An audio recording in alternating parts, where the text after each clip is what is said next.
Donc, bonjour à tous et bienvenue dans ce webinaire organisé avec la société BlueMind. Aujourd'hui, nous allons vous parler de messagerie et plus précisément de la problématique liée au changement de messagerie. Je vais laisser la parole à Sylvain Garcia. Merci. Merci Mickaël pour cette introduction. Donc, bienvenue à tous sur cette plateforme. Donc, vous avez alors je ne peux pas vous entendre, mais par contre, vous avez quelque part sur votre accès un chat sur lequel vous pouvez poser vos questions et sur lesquelles on répondra. Donc, je répondrai aux questions soit en route ou sinon on les reprendra à la fin. Voilà. Donc, merci d'être présent, de vous être connecté. Donc aujourd'hui, je suis là pour vous parler de BlueMind. Alors, moi je suis donc Sylvain Garcia, directeur commercial chez BlueMind, pour les présentations. Bonjour à tous. En premier lieu, donc, je vais vous présenter rapidement BlueMind, qui on est et ce qu'on fait. Donc BlueMind, c'est le premier éditeur de messagerie d'entreprise en Europe. Alors il faut bien différencier deux aspects de la messagerie. D'une, la messagerie d'entreprise et de l'autre côté, la messagerie opérateur. Une messagerie opérateur, elle est faite pour héberger un grand nombre de boîtes aux lettres, mais avec un usage qui est complètement différent. Quand vous allez avoir une boîte aux lettres chez Orange ou n'importe quel opérateur, vous avez une boîte aux lettres qui est une boîte aux lettres personnelle, qui n'est pas forcément des plus utilisées au quotidien. L'usage est beaucoup moins intensif et surtout, vous avez beaucoup moins d'usage sur le collaboratif, de partage avec d'autres personnes. Là où la messagerie d'entreprise, elle est complètement différente. On va être sur des populations qui vont être majoritairement plus restreintes, sauf que sur de grosses entreprises ou grands ministères, mais surtout avec un usage de messagerie beaucoup plus intensif, on le verra par la suite, et du collaboratif, avec du partage agenda, du partage de mails, du partage de contacts, etc. Donc les deux types de messagerie sont sur des usages complètement différents et sur lequel nous on se positionne sur la messagerie d'entreprise. BlueMind, aujourd'hui, c'est plus de 400 références allant de la petite entreprise à des gros ministères ou une grosse société. On le verra par la suite sur les différentes références qu'on peut avoir et ce qu'on peut en dire. BlueMind est une solution open source sous licence Affero GPL v3. Et BlueMind s'organise autour d'intégrateurs, autour d'un écosystème, on le verra par la suite, ce qui fait la force de BlueMind au niveau de tout cet écosystème. Aujourd'hui, BlueMind a une couverture internationale, aussi bien présent en Europe, en France, en Italie, en Angleterre ou en Allemagne, mais aussi en Afrique.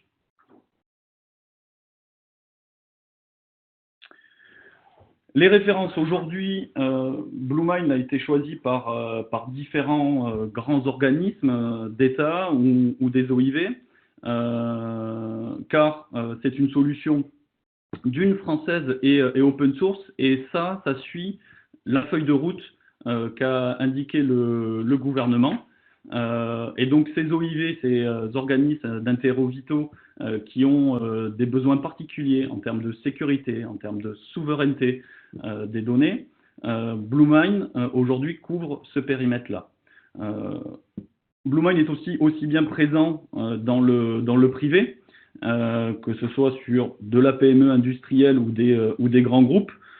Pourquoi? Parce que BlueMind est une solution qui est industrialisée et qui s'adapte à leurs besoins, que ce soit en termes de fiabilité ou de sécurité. Alors, je vais poursuivre la présentation avec un petit retour d'expérience sur la mise en place de BlueMind et le choix de BlueMind au sein du groupe Estivin, un de nos clients. Donc, le groupe Estivin est un grossiste en fruits et légumes avec des particularités, c'est que le groupe Estivin est éclaté sur le territoire, éclaté en 13 filiales et aujourd'hui, enfin, leur problématique avant de choisir BlueMind, c'est qu'ils avaient un gros besoin en termes de collaboration. On est sur un milieu de logistique où il faut acheminer des fruits et légumes au bon endroit avec différents collaborateurs un peu partout. Donc ce besoin en collaboration se faisait de plus en plus sentir et la messagerie vieillissante qu'ils avaient en place ne comblait pas ce besoin-là. Aussi un besoin en termes de pérennité. Le groupe Estivin étant dans un mouvement de refonte du système d'information, il était important pour eux de choisir une solution sur le long terme.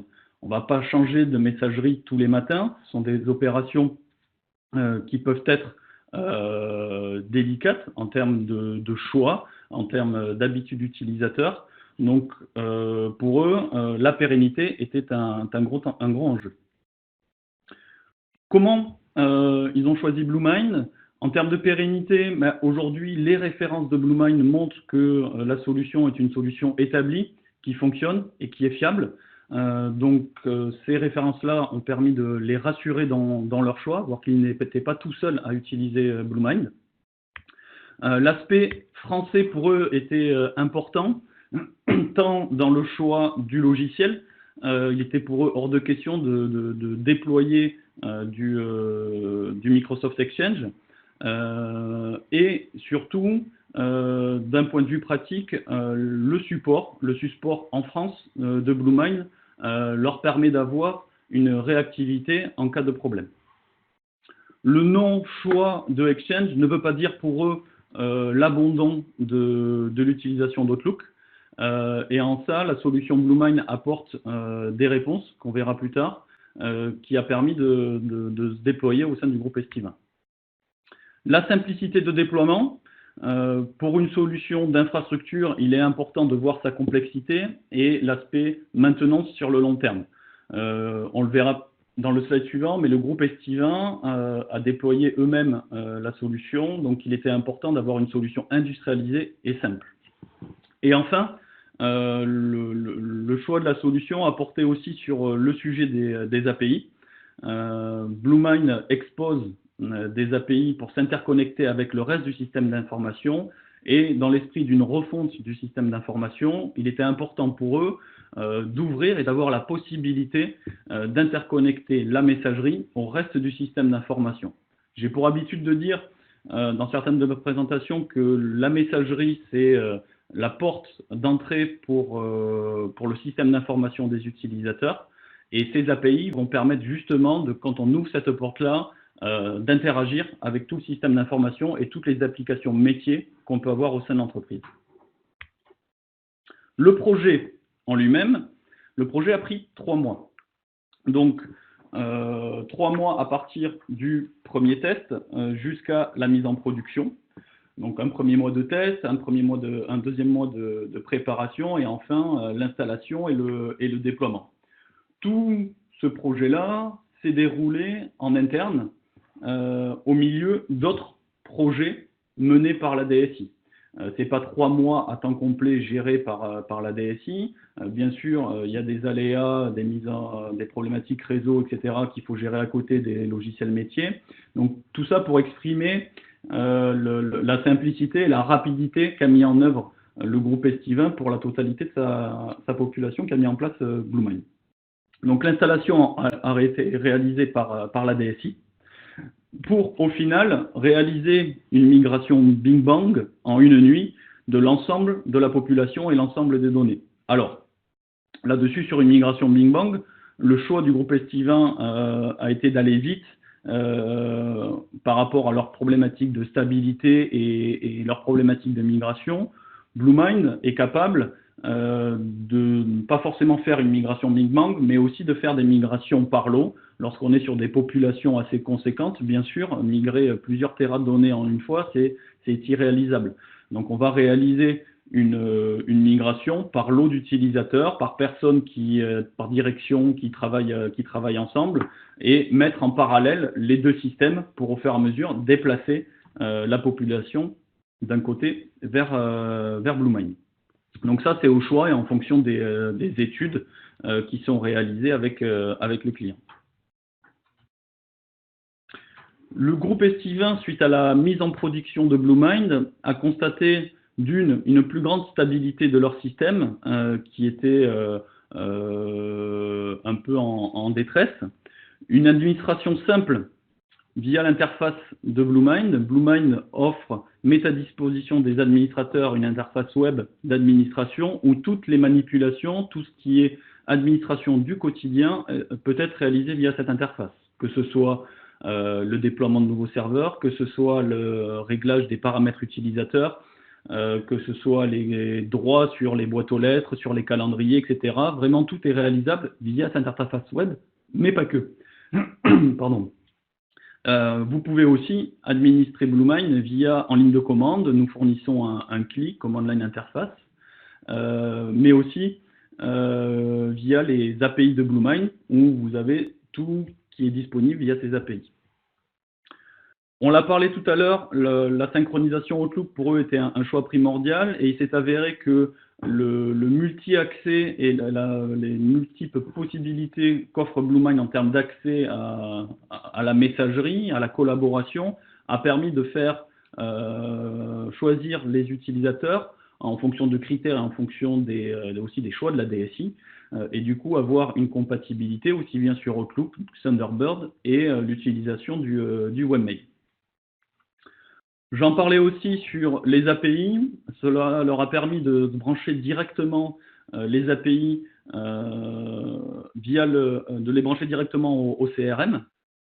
Donc, en termes fonctionnels, ça apporte des synchronisations des carnets d'adresses entre le CRM et BlueMind, mais aussi la synchronisation des événements dans un sens ou dans l'autre. Tout ça a été implémenté via les API avec le CRM du groupe Estivin. Au total, tous ces avantages constatés leur ont permis de gagner du temps en termes d'administration et du coup de se concentrer sur leur métier. Leur métier, c'est pas de faire de la messagerie, c'est pas de maintenir une plateforme de messagerie. Leur métier, c'est d'être grossiste en fruits et légumes. Donc BlueMind leur a permis de se reconcentrer sur leur valeur métier, sur leur force. Et nous, on les accompagne sur les sujets de messagerie collaborative. Après ce focus sur un retour d'expérience, j'aimerais m'attarder sur un sujet plus généraliste sur la messagerie d'entreprise. Donc j'en parlais dès le premier slide, les différences entre la messagerie d'entreprise et une messagerie opérateur. Mais aujourd'hui, le mail, c'est quoi? Aujourd'hui, le mail, c'est plus de 68 millions de boîtes mail en France. Donc je ne sais pas si vous vous rendez compte, mais c'est quand même plus que la population en France. Donc on a plus de mails que d'habitants en France. 122, c'est le chiffre de nombre de mails échangés par jour, chaque entreprise, par personne. Donc je ne sais pas si vous trouvez ça petit ou impressionnant, sachant que c'est une moyenne, ça représente quand même beaucoup de flux en entreprise et de transit par email. C'est aussi 3,8 milliards d'utilisateurs à travers le monde. Alors, à l'heure où on a des réseaux sociaux qui se comparent en termes d'utilisateurs pour savoir qui c'est qui a le plus grand nombre d'utilisateurs, mais aujourd'hui, si on considérait la messagerie au niveau mondial comme un réseau social, c'est beaucoup plus d'utilisateurs que peut avoir Facebook. Et c'est beaucoup plus utilisé, que ce soit en entreprise, mais en tant que particulier, que tout autre réseau social existant. 281, c'est le nombre de mails, 281 milliards, c'est le nombre de mails échangés chaque jour sur la planète. Donc autant vous dire que la messagerie reste un moyen de communication encore aujourd'hui et le restera au travers des échanges d'entreprise. Ça le restera, pourquoi? Parce que c'est un moyen de communication universel. Là où on vous parle de chat qui vient supplanter, de réseaux sociaux qui vient supplanter le mail, etc. La problématique à ça, c'est qu'il faut qu'à chaque fois, tous les utilisateurs se retrouvent sur une même plateforme. La grande force du mail, c'est que c'est quelque chose d'interopérable et qui permet à chacun, avec sa solution, d'interagir avec une autre entreprise et du coup de transmettre toutes les informations nécessaires par texte ou par pièce jointe. 5 heures, c'est le nombre d'heures passées chaque jour par un professionnel en entreprise à consulter ses mails. Donc c'est un chiffre, toujours une moyenne, donc c'est quelque chose d'énorme.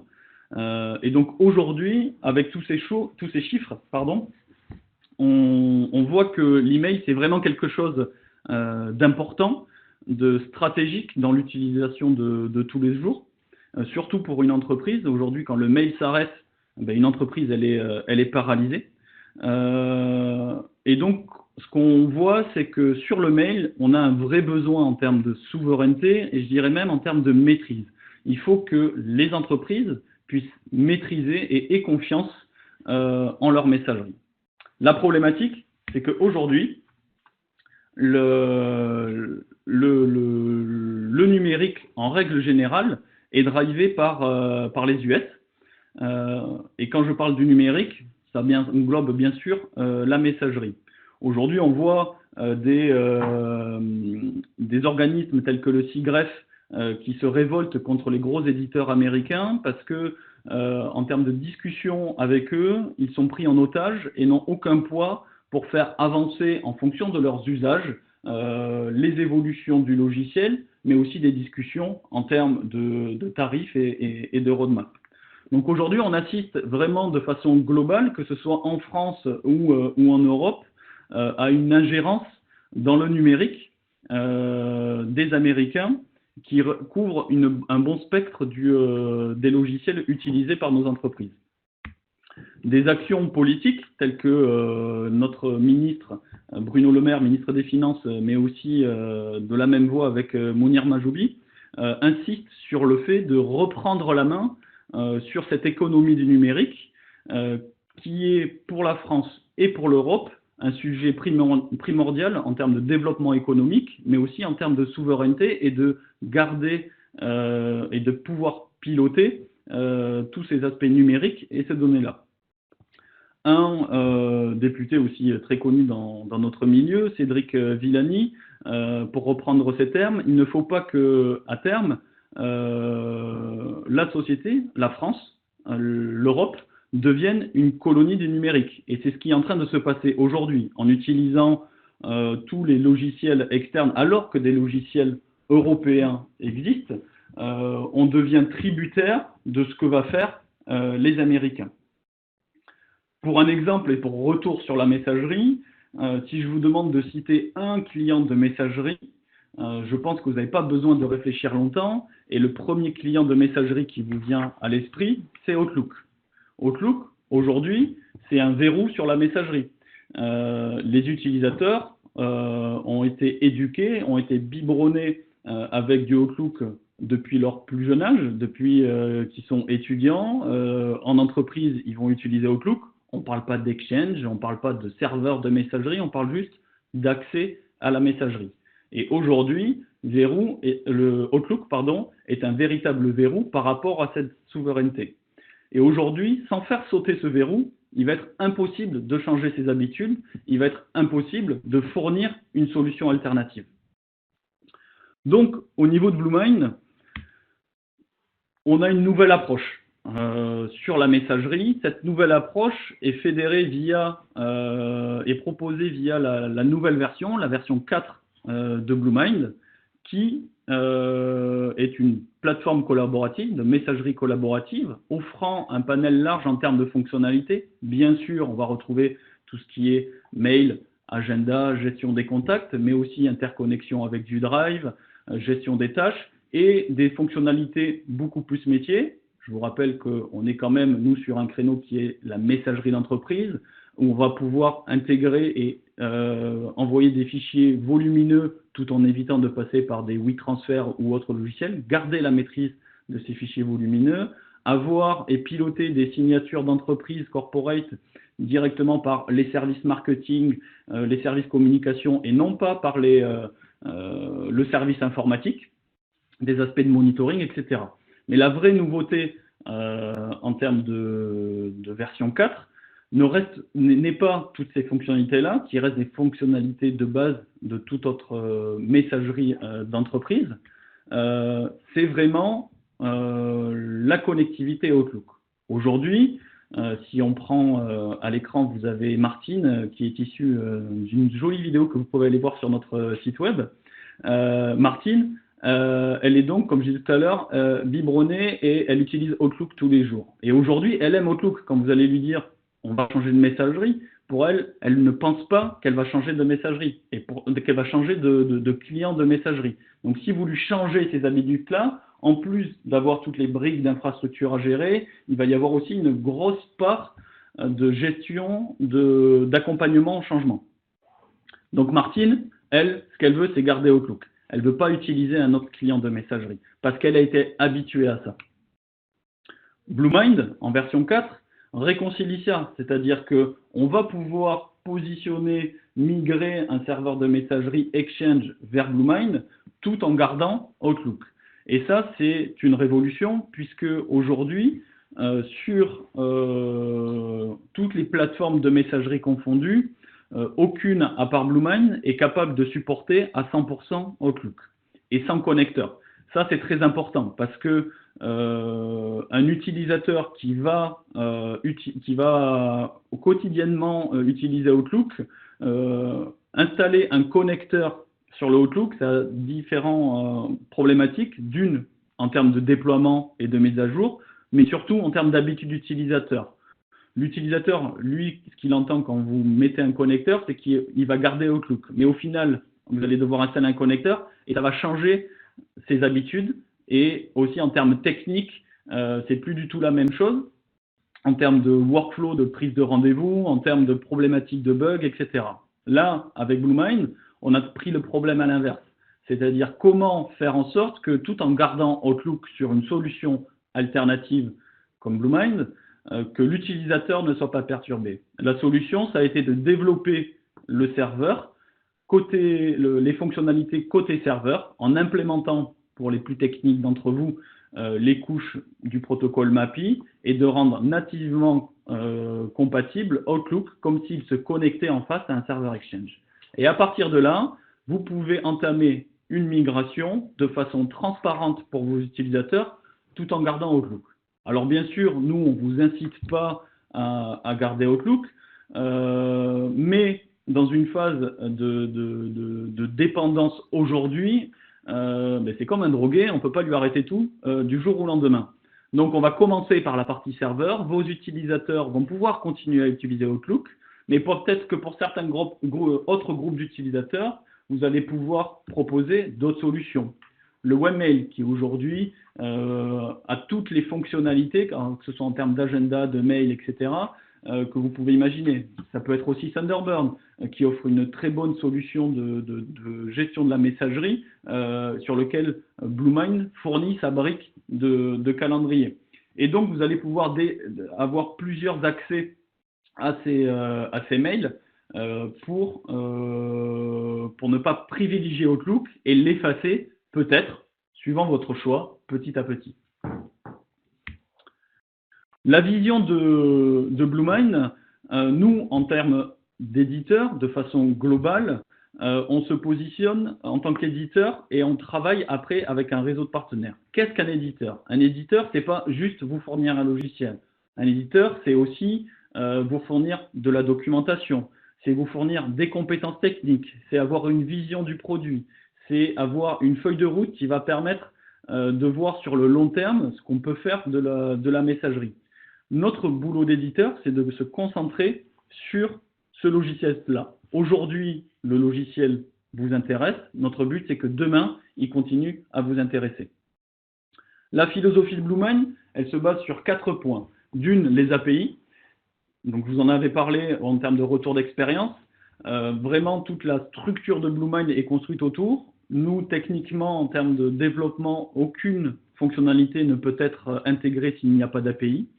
Le deuxième point, user-centric, qui a été le fondement de la version 4, mettre au centre l'utilisateur de la solution. Et qu'est-ce que demande l'utilisateur? Aujourd'hui, ce qu'il demande, c'est d'utiliser Outlook. En termes de coût, on le verra après sur le modèle économie, c'est vraiment sur la simplicité. Et aujourd'hui, on est largement concurrentiel par rapport à la concurrence. Et enfin, l'aspect souveraineté, pour que vous puissiez maîtriser vos données avec nos différentes offres, que ce soit en installation sur site ou en mode SaaS sur des data centers souverains. Excusez-moi. Notre écosystème, l'intégration de Bluemind, c'est d'abord un réseau de partenaires. Ce réseau de partenaires arrive avec des certifications, ils passent des formations chez nous, ils sont certifiés. Notre métier d'éditeur, nous on se concentre sur l'édition du logiciel. Le réseau de partenaires, lui, va être à même de vous accompagner au quotidien dans vos projets, dans votre construction de votre système d'information en connaissant parfaitement Bluemind. Nos relations avec les partenaires nous permettent d'être présents au travers des éditeurs, que ce soit sur de la prestation spécifique, sur de l'accompagnement spécifique, mais aussi sur le support via nos partenaires. Bluemind, c'est aussi tout un écosystème All Bluemind qui va permettre un portail d'accès qui va permettre d'accéder aussi bien à nos partenaires qu'à nos clients à la totalité des sources d'informations de Bluemind, de la documentation technique, de la documentation utilisateur, tout ce qui est bug report, etc. Nous avons en place aussi un marketplace qui met à disposition justement le fruit du travail des partenaires et de l'écosystème de Bluemind, sur lequel on va pouvoir rajouter du fonctionnel. Et enfin, notre présence autour de l'écosystème passe aussi par notre lobbying auprès des politiques sur ces aspects-là. Et notre président Pierre Baudraco a été 2 fois de suite président du Paris Open Source Summit, le plus grand séminaire, le plus grand salon européen sur l'open source, mais aussi président de Solibre, une association sur les logiciels libres, et membre du Conseil national du logiciel libre. Donc toute cette intégration dans le réseau nous donne aujourd'hui le poids nécessaire afin d'être écouté sur l'avenir de l'économie du numérique. Notre politique tarifaire, elle se veut être simple afin que vous puissiez maîtriser les coûts. Aujourd'hui, on n'est pas comme peut l'être certains de nos concurrents, on ne vous présente pas une facture et sur laquelle vous ne comprenez rien. Aujourd'hui, il y a un seul prix, qui est le coût d'un utilisateur qui comprend toutes les options. Donc vous savez ce que vous payez maintenant, vous saurez ce que vous payerez demain. Notre travail, c'est de rajouter des fonctionnalités dans cette tarification. Notre modèle économique se base sur, bien sûr, le logiciel qui est open source, sur lequel que vous pouvez télécharger. On fournit des versions qui sont garanties et supportées. Après, on fournit une souscription qui va, en plus de ce logiciel, donc c'est le même logiciel, on n'a qu'une seule version du logiciel, un outil qui va permettre de gérer les mises à jour et va vous apporter les mises à jour, que ce soit des mises à jour correctives ou évolutives. On a des clients qui étaient en version 1 de Bluemind, sans supplément, ils vont passer en version 4 en termes de souscription, il n'y a pas de problématique. Et cette souscription va vous apporter aussi toute la connectivité autour du monde Microsoft, que ce soit la connectivité Active Directory, mais aussi la connectivité Outlook au travers du serveur MAPI. Aujourd'hui, à travers ce hashtag Nous avons le choix, c'est bien de dire il faut de la souveraineté, c'est bien de dire il faut faire des choix différents. Jusqu'à présent, il n'y avait pas de choix. Aujourd'hui, nous, ce qu'on vous donne, c'est le choix. Vous pouvez très bien choisir une autre solution, dire que vous, ce que vous voulez, c'est que ça marche avec Outlook et aller sur une autre solution. Jusqu'à présent, vous n'aviez pas le choix d'aller sur une autre solution. Aujourd'hui, nous, on vous propose une alternative. Donc, vous pouvez faire le choix d'aller sur cette alternative ou de garder une autre solution, mais vous ne pouvez pas dire qu'en termes de souveraineté, en termes de maîtrise de vos données, que vous n'aviez pas le choix. J'ai passé en revue un retour d'expérience, un focus sur la 4.0. Si vous voulez en savoir plus et avoir une vraie démo de BlueMind, je vous encourage à vous inscrire le 6 juin prochain au Summit de BlueMind sur Paris, qui va regrouper plein d'ingénieurs BlueMind et de partenaires pour parler de la V4, des nouveautés, sur toute une journée avec des conférences techniques et des conférences sur les nouveautés de la version 4. Merci à vous. Maintenant, si vous avez des questions, je peux lire le chat, donc n'hésitez pas et je répondrai aux questions. Il y a une question, Sylvain, sur les tarifs utilisateurs. Oui, alors sur nos tarifs utilisateurs. Alors là-dessus, sur nos tarifs utilisateurs, il y a deux choses, c'est-à-dire que d'une, il va falloir définir si vous voulez une tarification, si vous voulez une solution on-premise installée chez vous ou une solution en mode SaaS. Dans les deux cas, le mieux c'est de se rapprocher de nous et de nos partenaires, surtout qui vont être à même de vous fournir une tarification. Pourquoi? Parce que sur une mise en place d'une messagerie et de BlueMind, il y a trois postes de coût. D'une, vous allez avoir la souscription qui va être en fonction du nombre d'utilisateurs et de l'engagement. Deuxièmement, vous allez avoir le coût de la mise en place du projet en termes de migration, de quoi vous partez, vous allez sur BlueMind, à quoi il faut s'interconnecter, à un URL d'app, à autre chose, comment vous voulez migrer, est-ce que vous voulez migrer la totalité des données, etc. Donc ça, c'est des discussions à avoir avec nos partenaires. Et troisième point, l'aspect maintenance, support, réalisé par notre partenaire, qui, en fonction de ce que vous demandez, en termes de support, la tarification va changer.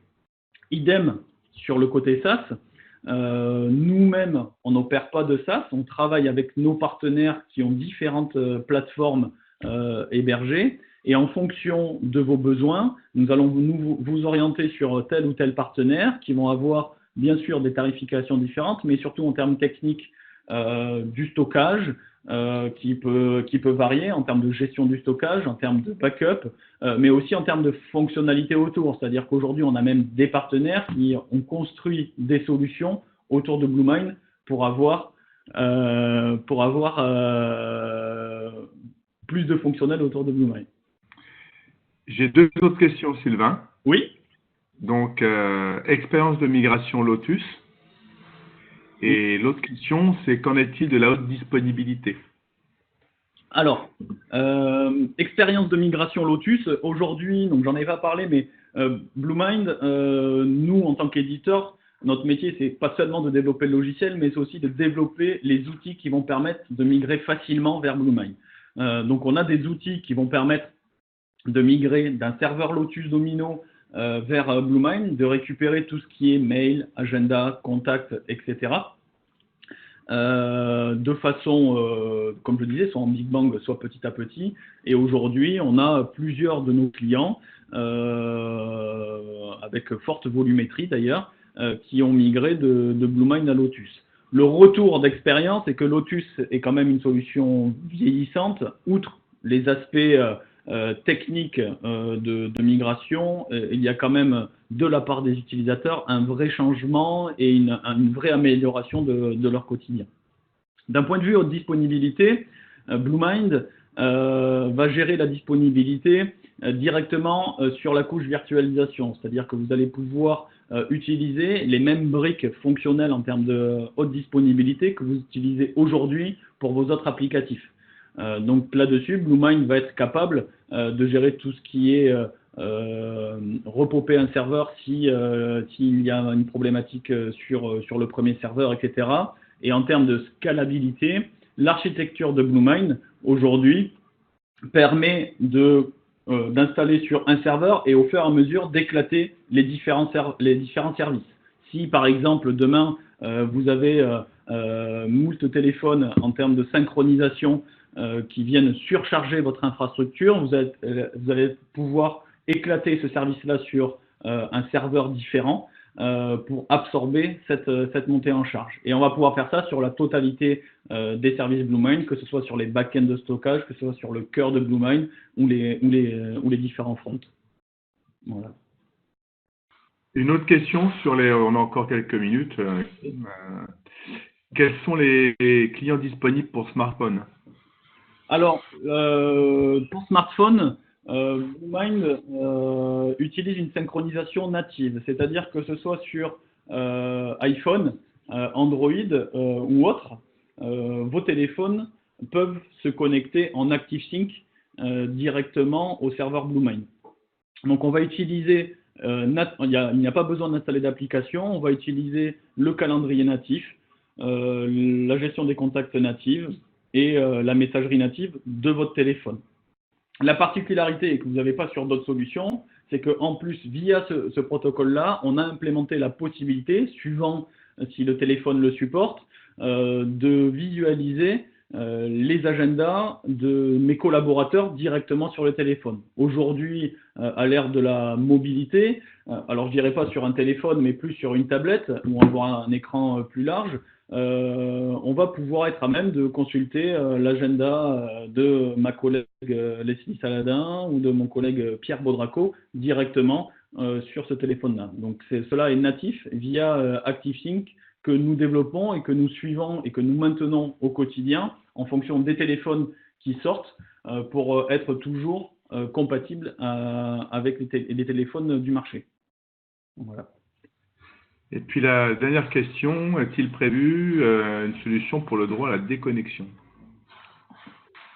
Alors, on travaille sur le sujet. On a eu quelques demandes par rapport à ces aspects-là. Aujourd'hui, il n'y a pas un développement pile sur le sujet du droit à la déconnexion, mais on a adressé cette problématique quand on travaille avec des intégrateurs par rapport à ces aspects-là. La problématique dans le droit à la déconnexion, c'est que en fonction de l'usage de l'utilisateur, il va falloir appliquer des politiques différentes. Et cette politique, elle est en fonction de quel travail, quel métier fait l'entreprise. Et donc, c'est toujours une problématique qu'on traite en direct avec l'entreprise, en discussion, voire OK. Aujourd'hui, on parle de droit à la déconnexion, c'est quelque chose d'assez large. Concrètement, comment voulez-vous mettre en place par rapport à vos contraintes le droit à la déconnexion sur les aspects de messagerie? Et là, on est capable d'apporter une réponse. Très bien, on arrive à la fin du webinaire. De toute manière, vous allez recevoir la présentation, je pense. Juste, j'ai une question sur laquelle on m'a posé là par chat. Donc la question c'est, vous souhaitez faire sauter le verrou Outlook, est-ce qu'il y aura des évolutions dans le webmail de la V4? Tout à fait. Aujourd'hui, il y a un développement en cours et qui est prévu de livraison sur l'année 2019 sur une nouvelle version du webmail. Et justement, le travail qui a été fait sur Outlook, techniquement, permet au webmail justement d'avoir un dialogue, non pas via des protocoles classiques IMAP vieillissants, mais via des API web service avec du pré-traitement fait en front pour pré-mâcher le travail et présenter ça avec plus de fonctionnel côté interface web. Donc, je vous invite à venir au Summit le 6 juin au Summit de BlueMind à Paris. Et là, vous aurez une prévisualisation, une preview du nouveau webmail qui est en cours de développement. Voilà. Merci beaucoup, Sylvain. Merci à tous et merci à toi, Mickaël. Merci, au revoir, bonne journée. Au revoir.